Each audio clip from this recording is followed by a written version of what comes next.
ከዚያ አይወጣም ብለሽ አስብሽ ከሆነ ተሳስተሻል። ግን ያን የወጣው ዕለት ቆዳሽን መገፈልሽ። እስከዛሬ ለእንዳንተ አይነቱ ሸለፈት ስሸበር መኖሬ በጣም ይቆጨኛል።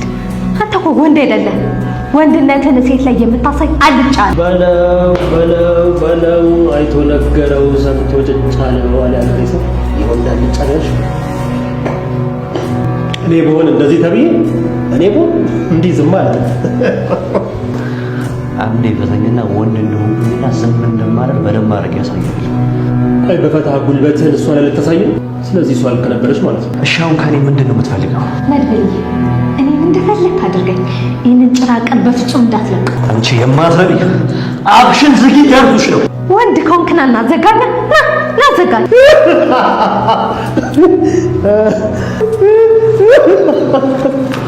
የትኛውን ህግ አምኜ ነው ዝናን አሳልፍ የሚሰጥ? የትኛውን ፖሊስ የትኛውን መርማሪ አምኜ ነው ይሄን የሚያክል ትልቅ ወንጀለኛ ህዝብን ያስለቀሰ ወንጀለኛ አምኜ ለመርማሪ የሚሰጥ? ለየትኛው? ሁሉም ተነካክቷል እንደምታየው። አይ ነው ግን እኮ ይኸውልህ ዝናን አሁን እጃችን ስራ አስገብተናል አይደል? ለምን ይሄን መረጃ ለመርማሪው አንሰጠውም? ብሩክ እኔ እኮ ዝናን አግቶ የማሰቃየት ሱስ የለብኝ። ይገባሃል አይደል? ምን በቃ ይልቅ አሁን እሱን ለኔ ጉዳይ እኔ ይልቅ ሽማግሌ ነው መቼ ነው ሽማግሌ? አሁን ገና ቆንጆ ጨዋታ ነው አከመድረስ። ይልቅ በኋላ ከዚህ ስወጣ ማለት ነው እንድምርሽ ከፈለግሽ እኔ ነፍቺ ለፈታ የመጣው ይመስላል እንዴ? ይልቁንስ እግርን ልቀጠቅጥ ነው። እሺ በጣም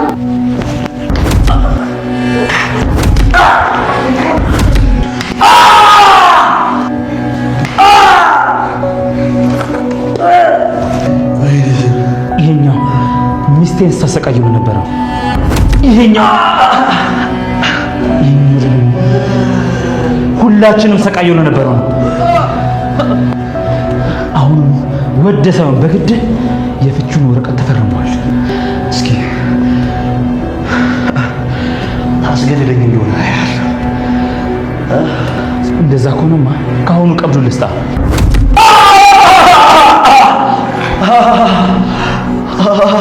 ካሌብ የደወለው መድብል አሁን ላይ የሚፈልገው እያንዳንዱን ነገር አድርጓል። ሲፈልገው የነበረው ዝና ነው። አሁን ላይ አሸንፎት በእጁ ላይ አስቀምጦታል። ነገር ግን አሁን ላይ እሱ ሲናገር እንደሰማ ነው የሚቀር አንድ ነገር እንዳለ አውርቷል። እሱም ደግሞ የጎደለው አንድ ነገር ምንድነው? ካሌብ ነበር። አሁን ላይ እሱንም ለመያዝ የተቃረበ ይመስላል። ምክንያቱም ካሌብ የዝና ስልክ ላይ መደወል ጀምሯል። ታዲያ ይህንን ስልክ መድብል ያነሰዋል ወይስ ሳያነሰው? ሐሳብ አስተያየታችሁን በኮሜንት መስጫው ላይ አስቀምጡልን። ስልኩን አንስቶ ካሌብን ሊያወራው ይችላል። እናም ስልኩን አንስቶ ዝናን በእጅ ያስገብቻል። ቀጣይ በእጄ ላስገባ የምፈልግ ሰው ደግሞ አንተ ነህ በማለት ዝና መያዙንና ካሌብም እንደማይቀርለት ሊነግረው ይችላል የሚል ሐሳብና ግምት ነው ያለው። ግን ደግሞ አሁን ላይ ካሌብ ከዚህ በፊት ለዝና ሲናገር የሰማነው አንድ ነገር ነበር። እሱም ነገር ምንድነው? ከሀገር ለቫኬሽን እንደወጣና እሱንም ደግሞ ለአንድ ሳምንት እንደሚያራዝመው ለዝና ነግሮት ነበር። ታዲያ አሁን ላይ ይህንን ነገር ከሰማ ደግሞ ጭራሽ ወደ ሀገር ላይመለስ ይችላል የሚል ስጋትና ፍርሃት አለ። በዛ ላይ ደግሞ በዚህ ሰዓት ካሌብ ሀገር ውስጥ ሊሆን ወይም ደግሞ ላይሆንም ይችላል። ታዲያ እሱ ሀገር ውስጥ ካልሆነ በቀላሉ መድብል ካሌብን የማግኘት እድሉ ጠባብ ነው ማለት ነው። ወይም ደግሞ አሁን ላይ መድብል ዝና በእጄ ገብቷል፣ የፈለኩትን ነገር ማድረግ እችላለሁ፣ እሱን ማሳሰርና ማስቀጣት እችላለሁ የሚለውን ነገር ለካሌብ ሊነግረው ይችላል። ታዲያ ካሌብ ይሄን ሲሰማ ምን ሊያደርግ ይችላል? ምናልባትም ሚስጥሬ እንዳይወጣ ወይም ደግሞ እኔም እንዳልጋለጥ ብሎ ዝናን ከመድብል ለማስጣል ወይም ደግሞ የራሱን ገመና ለመደበቅ ብሎ መድብልን ይጋፈጠዋል ወይስ አይጋፈጠው? ወይስ እግሬ አውጪኝ ብሎ በዛው ጥሎ ሊጠፋ ይችላል? ካሌብ በፍጹም ዝናን ማስመለጥ የሚለውን ነገር ላያስበው ይችላል። ምክንያቱም እነሱ የሰሩት ወንጀል ወደ ሕግ ስፍራ ከሄደና በሕግ ዳኝነት የሚዳኙ ከሆነ ምን ያህል ዋጋ ሊያስከፍላቸው እንደሚችልና ምን ያህል ዓመት ሊያሳስራቸው እንደሚችል በደንብ ጠንቅቆ ያውቀዋል።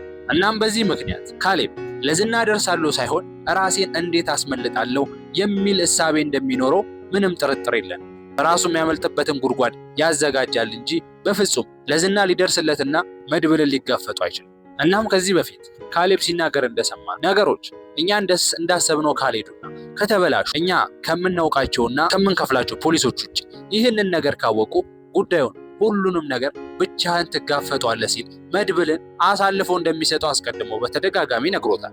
እናም በዚህ ምክንያት ዘዝና ማንም ሊደርስለት አይችልም ብለን ነው የምናስበው። ምክንያቱም ካሌብ ይሄ ነገር እንኳን ከመፈጠሩ በፊት በተደጋጋሚ ጊዜ ይህንን ነገር አስጠንቅቆት ነበር ማለት ነው። አሁን እንደተመለከትነው ደግሞ ሁሉም ነገር ወደ ዝና ያፈጠጡና የዝና መጨረሻና መውደቂያው የደረሰ ይመስላል። በስተመጨረሻ ምናልባትም አሁን የዝና ዕቅድ አንድ ነገር ሊሆን ይችላል። ማህሌትና እሱ አስሮ በዛ ክፍል ውስጥ ያስቀመጠው ለሱ ጉዳይ እንዲመቸውና እንደ ልቡ ተንቀሳቅሶ መረጃዎችን እንዲያሰባስብ። በዚህ ሰዓት ፍርድ ቤት ሄዱ እነሱን ቢከስና እነሱን መታሰር አለባቸው ተብሎ የፍርድ ማዘዣ ቢወጣ መድብል ዝናንና ማህሌትን ፍለጋ ወር ደግሞ የዝናን ግብረ አበሮች ፍለጋ መዞር አይጠበቅበት። ምክንያቱም ዝና አፍንጫው ላይ ስላለ እጁን አንስቶ ለፖሊስ ሊሰጥ ይሆናል አሁን ላይ ይህን እያደረገ ያለው ማለት ነው። በዛ ላይ ደግሞ ዝና አሁን ላይ እንደታሰረ ወይም ደግሞ ሁሉ ነገሩ እንደተበላሸ ሰው እየሆነ አይደል። እዛ ጋር መድብልን ሲያወራ እንደተመለከተ ሁሉንም ነገር ከዚህ እንደሚወጣ መድብልን ደግሞ እያደረገ ላለው እያንዳንዱ ነገር እንደሚበቀለውና እንደሚቀጣው ጭምር እያስፈራራው ነው። እናም አብቅቶልኛል ከዚህ በኋላ ምንም ማድረግ አልችልም የሚል እሳቤ እስካሁን ድረስ የለውም። ታዲያ ለዚህም መድብል የሚገባውን ቅጣትና ማስፈራሪያ እሱ ራሱ ሊያሳየው ይገባል ብዬ አስባለሁ። ምናልባትም ደግሞ ነገሮች እንደዚህ ካልሄዱና ካሌብ ለዝና ካሰበልኝ ዝና ተያዘ ማለት የኛ ሚስጥር ገመናችን ወጣ ማለት ነው። ስለዚህ ይህንን ነገር ልንሰራ እንችል። እናም የዝና መያዝ ትልቁ ችግር የሚያመጣው እኛ ላይ ነው። ከዚህ በኋላ እግራችን እንዳይረማመድ ጥልፍልፍ አድርጎ ስለሚያስቀምጡን በመጀመሪያ ዝናን ማስመለጥን ከዛ አካባቢ ማጽዳት አለብን ብሎ የሚያስብ ከሆነና ዝናን ለማዳን የሚሞክር ከሆነ ብቻ ነው ይሄ ነገር ሊቀየርና መድብል ያሰበው ነገር ላይሳካለት የሚችለው። ምናልባትም አሁን ካሌብ ላይ ይህንን ነገር አርቆ የሚሄድ ከሆነ ዝናን ያለበትን ባያገኙና ባያውቁት እንኳን ሊያደርጉ የሚችሉት አንድ ነገር ምንድነው? ከመድብል ቤተሰብ አንድ ሰው ይዛሉ።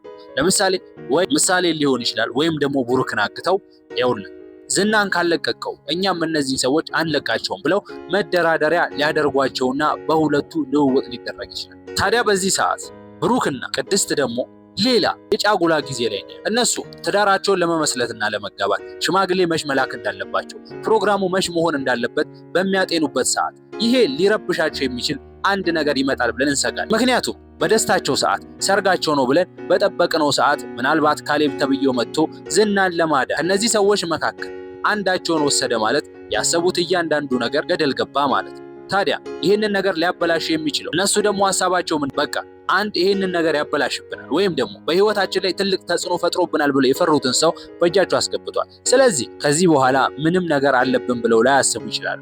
በዚህ ሰዓትም ታዲያ ካሌብ ይህን አጋጣሚ ተጠቅሞ ትክክለኛ ዝናን ማስመለጫ መንገድ ሊያገኝ ይችላል ብለን እናስባለን። ውድ ቻናላችን ቤተሰቦች ለዛሬ ዘንላችሁ የቀረብነው ክፍል ይህን ይመስል ነበር። በቀጣይ ክፍል እስከምንገናኝ ቸር ያቆየን።